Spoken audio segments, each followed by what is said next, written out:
Bon, bonjour. Le café est prêt pour un autre regard sur le monde avec le coup de gueule de Nicolas Bonal. Je suis Gilbert Davet d'Avatar Édition et notre émission d'aujourd'hui s'intitule Poutine, le désastre russe.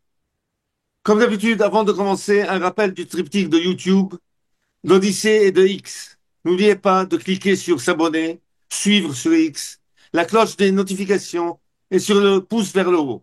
N'oubliez pas aussi d'intervenir en postant vos commentaires et bien entendu d'acheter nos livres et de faire des dons mensuels et ponctuels. Café et on commence. Alors Nicolas, bien entendu, l'actualité est désastreuse avec ce qui se passe en Ukraine et surtout ce qui se passe en Syrie. On dirait que la Russie va perdre ses bases militaires en Méditerranée. Elle les a déjà perdus, je crois. Le jour même, Asselineau, qui a toujours été pro-russe et qui nous a toujours fait l'éloge du génie stratégique russe, a parlé de l'évacuation des bases. Et hier, tu me disais que Israël bombardait déjà tout ce qui pouvait rester d'armées et de bases syriennes. Et puis, il y a un site russe de droite que j'aime beaucoup, parce qu'on va faire de l'antirussisme, mais avec des Russes, ou des gars un peu plus lucides que la moyenne qui suit Xavier Moreau et compagnie. C'est le Rurik dans les Slavland Chronicles. Donc je répète, Rurik dans les Slavland Chronicles. Ce gars-là, d'ailleurs, prévoit un destin proche de Assad pour Poutine, en disant le régime russe va s'écrouler, on va voir ce qu'il peut risquer là-dessus. Hier soir, le Vigan m'a envoyé une vidéo de Agoravox sur le désastre russe dont on a beaucoup parlé ici depuis des années. Et puis, on a donc cette évacuation précipitée des soldats russes et Rurik, dans les Slavland Chronicles, dit il va les laisser tomber, Poutine. Il va les laisser tomber. Alors, on a une espèce d'émerveillement toujours dans le monde anti-système sur le génie de Poutine, qui est un joueur d'échecs, qui est un judoka, Judo. qui est la force de l'adversaire. Il est plus fort que vous êtes des cons, vous êtes mal informés. Moi, parce que je suis égalité, réconciliation avec Xavier Moreau et Scott Ritter et Martianov, moi je l'écoute parce qu'il est comique, Martianov. C'est essentiellement pour ça. Il est constamment en train d'insulter l'adversaire, c'est quasiment son seul argument, et d'expliquer que l'adversaire est écrasé, sauf que les Ukrainiens, même Todd l'avait reconnu, depuis 3 ans, ne sont pas écrasés maintenant. Et hier, dans Agoravox, l'expert ou le pseudo-expert, parce que bon, dans ce milieu-là, tout le monde est pseudo-expert. Moi, j'ai jamais prétendu être expert de quoi que ce soit. Attention, hein, sauf en littérature, en histoire de la littérature et tout ça. Mais comme ça intéresse personne, j'en parle pas. Moi, ça règle le problème. Là, l'avancée militaire russe est impossible en Ukraine. Elle est très faible. C'est des milliers de pertes et des mois de travail pour récupérer un village ou un pressing, il dit. On en est là, quoi. C'est extrêmement faible. Alors après, on a eu une autre. Je parle vraiment de ce qui m'énerve, les experts pour l'instant. On a eu Beau, le colonel Beau, soi-disant ancien de l'OTAN, je sais pas quoi. Alors évidemment, où est-ce qu'ils ont trouvé leur diplôme de colonel dans des pochettes surprises, j'en sais trop rien. Et donc Beau a dit que Assad était parti par respect pour son peuple parce qu'il voulait pas le sang. Et tous les gars de commenter sur égalité réconciliation, oh Boina, oh comme c'est beau ce que tu viens de dire. Dès le rouleau le tapis. Dans ce cas-là, abruti, pourquoi n'est-il pas parti en 2016 quand la guerre a commencé, qu'il y a eu 1 million de morts en Syrie et des millions d'exilés en Europe? Parce que les mecs nous font l'éloge des interventions de Poutine. Il y a 500 000 Ukrainiens tués, il y a 2 millions ou 3 millions d'Ukrainiens réfugiés, il y a 2 ou 3 millions de Syriens évacués de partout. On a vu d'ailleurs ceux qui retournaient vers la Syrie. Et on a un bilan catastrophique et à la fin on perd. Hein? Ils sont toujours contents de nous raconter leur guerre patriotique en oubliant que la guerre patriotique, elle s'est faite au détriment aussi des 30 nationalités de l'Empire soviétique et tsariste qui se sont fait massacrer par les Allemands en 1914 et surtout commencé avec 16 millions de morts entre 1941 et 1945, alors que le régime, là encore, n'avait rien vu venir. C'est John Toland qui raconte dans son livre sur Hitler que les soviétiques continuaient d'expédier des trains de ravitaillement aux nazis pendant que les autres avaient déjà attaqué. C'est hallucinant, là aussi, la nullité russe dans ce domaine. L'autre nullité qui est totale, alors là, timidement, on commence un petit peu à en parler, n'est-ce pas? C'est l'intelligence russe.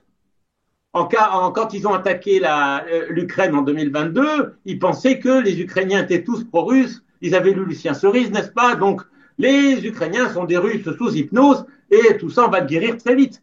Ils attendaient en une semaine. Moi-même, j'étais tellement imbibé de la propagande pro-russe et anti-système que j'ai vu un char à Kiev, je me suis dit, tiens, les Russes sont déjà arrivés. C'était pas un char russe, évidemment. Et puis alors après, ils se sont pris leur première raclée et la guerre a commencé à durer. Alors on n'a pas arrêté de nous dire que les Ukrainiens étaient déjà battus, qu'ils allaient être écrabouillés, que de toute manière c'était des nazis, que c'était très bon de les tuer. Alors ça aussi, ça m'a frappé, que tous ces mecs qui se disent d'extrême droite sont pour l'armée rouge, pour celle qui a déquillé l'Europe de l'Est, qui était alliée aux nazis pendant la guerre. Et alors, s'ils préfèrent les Allemands aux Russes, quand Hitler a attaqué Barbarossa à la Russie, je ne dis pas que c'est sa décision la plus intelligente. Moi, la politique, j'ai rayé, je suis contre n'importe quel gouvernement, qu'on supprime les gouvernements, qu'on supprime les élections, qu'on laisse une administration et le pays à sa place. De toute manière, c'est les gouvernements qui font venir les immigrés ne viennent pas tout seuls, on le sait très bien.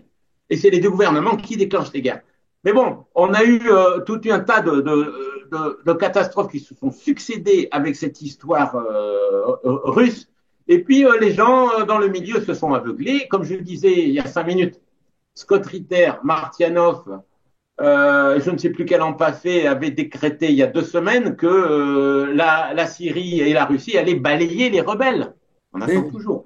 Après, on a un autre problème. Pourquoi l'avancée a été aussi rapide? Alors, il y a deux explications. L'explication bateau, c'est de dire, c'est vrai, ils n'avaient pas d'argent, ils n'avaient pas de pétrole, ils n'avaient pas, on en revient aux grandes recettes, hein, au grand effondrement et grandes recettes, le livre que j'ai publié là, il y a quelques années. Il y avait, les soldats étaient démotivés, il y avait 20 euros par mois de solde pour aller se faire tuer. Et puis finalement, le régime d'Assad, il serait quand même temps qu'on le comprenne, c'est un régime de gangsters, c'est une mafia type Corleone dans le parrain. Là, la famille avait expliqué le Financial Times, alors je sais que c'est de la propagande CIA, mais enfin, on va le dire quand même. La famille s'est réfugiée à Moscou, ils ont acheté pour 40 millions de dollars d'immobilier il y a quelques années, c'était dans un article de Financial Times. Donc, ils peuvent laisser le peuple derrière et les divisions tribales, façon Astérix dans Astérix chez Razad, se manifester. Et puis il y a Rouric va plus loin. Rouric dit Poutine est un traître ontologique. Il trahit tout ce qu'il touche. Il a trahi l'Arménie qui en a eu marre. C'est ce que disait le gars dans Agora Boxière. Il a trahi Yanukovych en Ukraine. C'est-à-dire que Rouric explique qu'il n'a pas voulu faire tirer sur la foule, il n'a pas voulu qu'il se défende vraiment. Donc il restait Yanukovych face à toute cette foule qui était déchaînée contre lui. On ne va pas rentrer dans les détails, il ne s'agit pas de donner raison à ci, à ça. Mais enfin, Yanukovych n'a pas eu le droit de se défendre à cause de Poutine. C'est ce que dit Rory. Donc l'autre a dû partir. Donc qu'est-ce que c'est que ce gars qui porte malheur à tout ce qui l'entoure, comme dit Victor Hugo dans Hernani. Mon d'Aragon, Galice, Extrémadour, ah, je porte malheur à tout ce qui m'entoure. Là, il lâche tous les gens qui sont autour de lui. On a vu que même les peuples qui étaient les plus proches de la Russie, notamment l'Arménie, parce que l'Arménie était très, très privilégiée dans l'Union soviétique et avait gardé un peu la nostalgie de ça, même l'Arménie a dit ça suffit. Alors évidemment, l'antisystème, il a une explication toute simple. C'est la CIA, c'est le Mossad, c'est le bidule, c'est le truc. Tu ne peux pas déclencher une révolte contre un système politique uniquement sur les services secrets, ça n'est pas vrai. Oui. le problème en Syrie, je pense, Nicolas, c'est qu'en fait, il y a eu un coup d'État interne. C'était vraiment intenable. Pourquoi la question n'est pas là? La question, c'est pourquoi Poutine soutient des régimes intenables.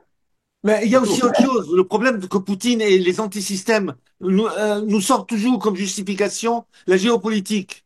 Mais c'est un terme passe partout. Je signale que Poutine a quand même abandonné ses frères de sang slaves, c'est-à-dire les Serbes. Ils ont abandonné la Libye. Ils ont abandonné la Syrie. Ils abandonnent tout le temps leurs Tout. alliés quand il y Il a un problème. abandonne tout. Une autre chose que maintenant ils nous disent, Poutine avait un accord avec la Turquie d'Erdogan.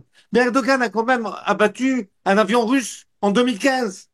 Et c'était la fameuse ligne rouge de Poutine. Et même là, il a abandonné ses propres troupes. On en est toujours avec ce qui fait rire tout le monde, le coup des lignes rouges. Là, Oui, les mais Ukrainiens auraient encore utilisé des missiles long range pour frapper en Russie, alors que le soi-disant Orechnitz, là, devait paralyser tout le monde de peur et le monde devrait exact. être La première ligne rouge que devant Poutine a Poutine. déclarée, c'était à l'époque où ils ont abattu l'avion où les Turcs ont abattu l'avion russe. C'était en 2015. Et Alors, depuis, de ce que ligne dit rouge à Rory, ligne rouge, les Américains vont arriver à Moscou.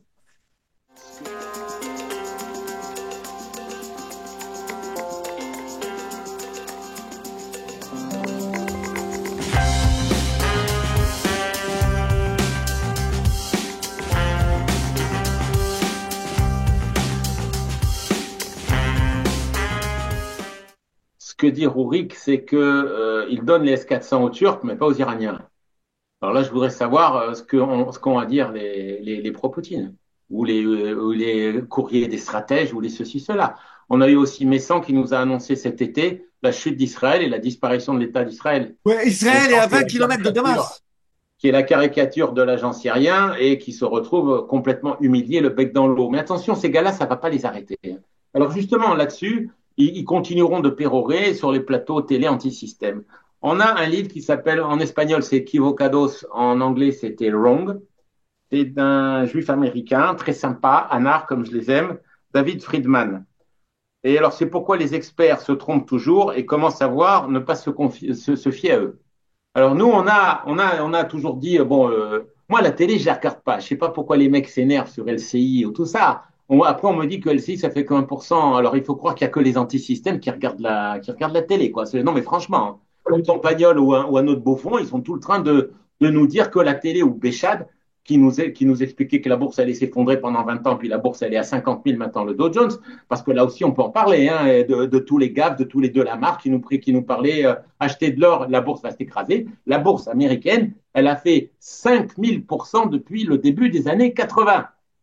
Et ils vont continuer de monter. Et la bourse est extrêmement optimiste. Alors après, on nous fait acheter de l'or, acheter de l'or. L'or, il a doublé depuis 20 ans. Ça se limite à ça parce qu'il avait beaucoup monté une époque, puis il s'est recassé la gueule, puis remonte. Enfin bon, la bourse n'arrête pas de monter. La bourse a fait, je répète, 50 fois la mise là-dessus. Donc on a tous ces experts paresseux qui nous balancent le truc, et puis ils se trompent complètement, et ils continuent de se tromper sur à peu près tous les sujets. On avait un bon, parce qu'après on me dit, vous doutez de tout. Faites, c'est pas oui, mais évidemment, je doute de la réalité parce que tout ce qu'on nous dit est faux à peu près. Donc c'est difficile de démêler le faux du faux ou le faux du vraiment faux parce qu'il n'y a pas vraiment de vrai là-dedans. Il parlait des vins et les vins, les experts ne savent pas reconnaître en fait un vin. C'est une légende de Arsène Lupin ou de conneries comme ça. Je veux un Dom Pérignon 57 pour braquer la nana dans un James Bond ou dans un George Clooney bas de gamme. On s'en fout. Ou humoristique deuxième degré parce que j'aime bien Clooney. Mais ne me dis pas que tu vas savoir ce qui va se passer dans 3 mois, dans 6 mois, dans un an. Mais pour la Syrie, ça oui, on nous a dit, ça nous est, Husson disait ce matin, ça n'était pas prévisible. C'est faux. Nous, on s'est désintéressé de la question parce qu'on est des paresseux et parce qu'on s'en foutait. Mais les gens qui s'intéressaient à la question le disaient. J'ai vérifié, il y a des gens qui ont dit le régime est ruiné, le pays est affaibli, les gens n'ont plus d'eau, plus d'électricité, plus de route. Il a été ruiné par cette guerre civile causée par le maintien d'Assad au pouvoir. Moi, je veux dire, Assad, au lieu d'obéir à Poutine, il avait qu'à obéir au Qatar. Le Qatar lui fait la proposition, tu sais, genre le parrain Corleone, je vais te faire la proposition que tu ne veux pas refuser. Si tu veux pas, mais 20 milliards de dollars. Il a dit non, 20 milliards de dollars. Bon, ben, tu en payes les conséquences. Le problème, c'est que lui, il va dans ses appartements après à Moscou à 40 millions de dollars avec l'assurance de Poutine qui ne sera pas livré à l'ONU pour son procès, parce que Poutine aussi y passerait, on le sait, on va en parler d'ailleurs de ça, parce que c'est vachement important cette histoire des BRICS et de l'Afrique du Sud quand il n'a pas pu y aller. Et ensuite, Assad laisse son peuple crever de faim ou se faire massacrer par les islamistes que tout le monde, on va dire tout le monde a le pouvoir. Si Sayed Nasrallah et la leadership du Hezbollah est morte, c'est à cause de Assad qui a, en septembre, refusé d'ouvrir le troisième front contre Israël. Ouais, ouais. Donc Hezbollah s'est retrouvé, qui a sauvé quand même Assad, s'est retrouvé totalement isolé Et à combattre. il avait prévu de partir déjà, je crois, tout Oui, simplement. Hein. absolument. Absolument. C'est tramé tout ça. Il faut arrêter de prendre les gens quand même à ce point pour des imbéciles. Les chefs d'État, à la première occasion, trahissent leur population. Puis c'est tout, on devrait le savoir. Hein. Donc Ben, il a trahi même les gens qui l'ont aidé à se maintenir au pouvoir. Alors après, il y a une autre mythologie qui est liée au désastre russe. Je redonne l'excellente émission donc Agoravox. C'est les BRICS. Donc, il Ah ouais. paraît que Xi Jinping l'a fait, le patron chinois a fait un discours hostile à la Russie et à ses guerres interminables à Kazan. Personne ne l'a dit, c'est quand même bizarre, c'est comme ça. Il paraît que Poutine ne pourra pas venir l'an prochain au Brésil. On sait que Lula est un mondialiste convaincu, on se fout du monde. On a les vaccins qu'il a rendus obligatoires, sinon t'as pas de papier ou t'as pas de sécurité sociale. On en arrive là au Brésil, hein, parce que le nouvel ordre mondial se met en place. Hein, là aussi, il faut pas l'oublier. On est dans le 666 pleine barre. Et on a l'Inde. Alors l'Inde, il y a 2 ou 3 jours, moi je lis tous les jours rt.com. Enfin, quand je lis, je lis que les titres. C'est très rare que je lise un article parce qu'en général, les mecs savent pas développer. T'as tout dans le titre. Et il dit, il n'est pas question de nuire au dollar. Vous m'avez Oui, mais compris. Trump a dit, vous me faites pas chier avec le dollar ou c'est 100% de droits de douane. Ça va calmer tout le monde. Quel est le premier pays importateur du monde? C'est les États-Unis et tout le monde achète leur dollar. Qui c'est qui a déjà vu un rouble en billet? Qui c'est qui a déjà vu un yuan en billet, un renminbi? Qui c'est qui voit des roupies? Le mec ne rêve que du dollar. Alors on peut me parler de la dédollarisation et du complot asiatique. J'y crois très moyen. J'arrête pas de le dire. J'y crois très moyen et ça va être très compliqué à mettre en place. Et il dit même qu'il y aurait eu on dit même qu'il y aurait eu une attaque contre la Russie au niveau de la banque ou du projet de banque des BRICS. Autrement dit, la Russie devient un paria. Son seul vrai allié, c'est la Corée du Nord. Tu parles d'une combine. Et l'Iran est de plus en plus affaibli. Et l'Iran, c'est un peu comme les Russes. Attention à la ligne rouge Israël, attention à la ligne rouge Israël. Puis finalement, ils font rien. Et puis, le régime est fragile. C'est des régimes sous sanctions, parce qu'elles finissent par marcher malgré tout. Hein. C'est des régimes sous sanctions, c'est des régimes pauvres, c'est des régimes où les gens vivent mal, c'est des régimes, tout le monde le sait sur place, dont les élites sont complètement pourries. Et on sait très bien que dans ce type de régime, qui sont des simulacres, qui sont des scènes de théâtre, le chef est prêt à trahir et à se barrer. mais Poutine a recueilli le président ukrainien il y a 10 ans quand le peuple l'a mis à la porte.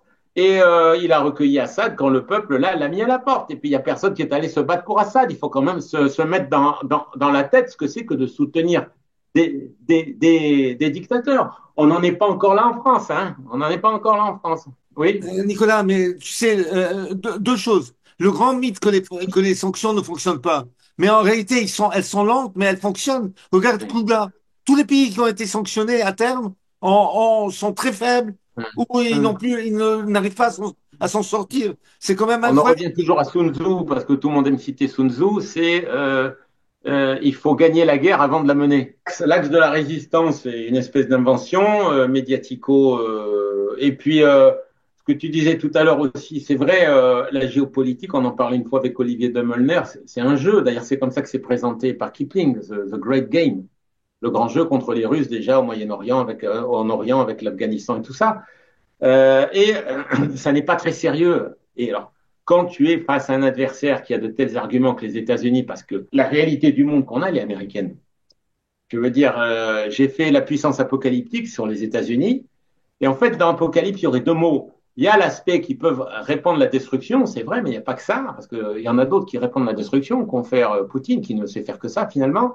Mais il y a aussi, ils produisent le spectacle, ils produisent le show. Et ils ont l'argent pour le faire, les Américains. Et ils ont les moyens intellectuels pour maintenir le show. Alors évidemment, après, on se dit, ils sont en déclin et tout ça. Et alors là, je me suis dit, mon Dieu, c'est ce que m'a dit Preparata. Je rappelle que Guido Preparata, qui est PhD d'économie en Amérique, a fait un livre sur Hitler comme production anglo-saxonne hein, pour la Seconde Guerre mondiale. Et il m'a dit, ne te fie surtout pas à Trump, à Kamala Harris ou à Biden. Ne crois pas que le show un peu bouffon des Américains signifie qu'ils sont impuissants. C'est pas vrai. Au contraire, c'est un rideau de fumée, un autre, un simulacre de président. Tout le monde s'est foutu de la gueule de Biden. Tous les Asselineaux ricanent quand Biden s'endort. En attendant, ils ne dormaient pas quand ils ont pris la Syrie en 3 jours. Les antisystèmes utilisent les géopolitiques comme alibi pour tout justifier. La Mais plupart des gens s'emmerdent et n'ont plus à travailler pour bouffer, même s'ils bouffent peu. Ils se contentent de peu, comme disait l'historien du franquisme Stanley Payne quand il a voulu esquinter un petit peu les Espagnols. La plupart des gens s'emmerdent et perdent leur temps devant Internet. La plupart du temps, c'est pour les influenceurs, les Lady Gaga et ces trucs-là. Et puis, il y en a d'autres qui font de la géopolitique. moi, je m'attendais que la Russie ou même l'Iran bougent dans cette période de transition aux États-Unis. En fait, qui a bougé et qui C'est a eux, vraiment les gagné? Américains. C'est Ils ont Bibi fait fort. Netanyahou, les Ils ont trompé tout Israéliens. le monde.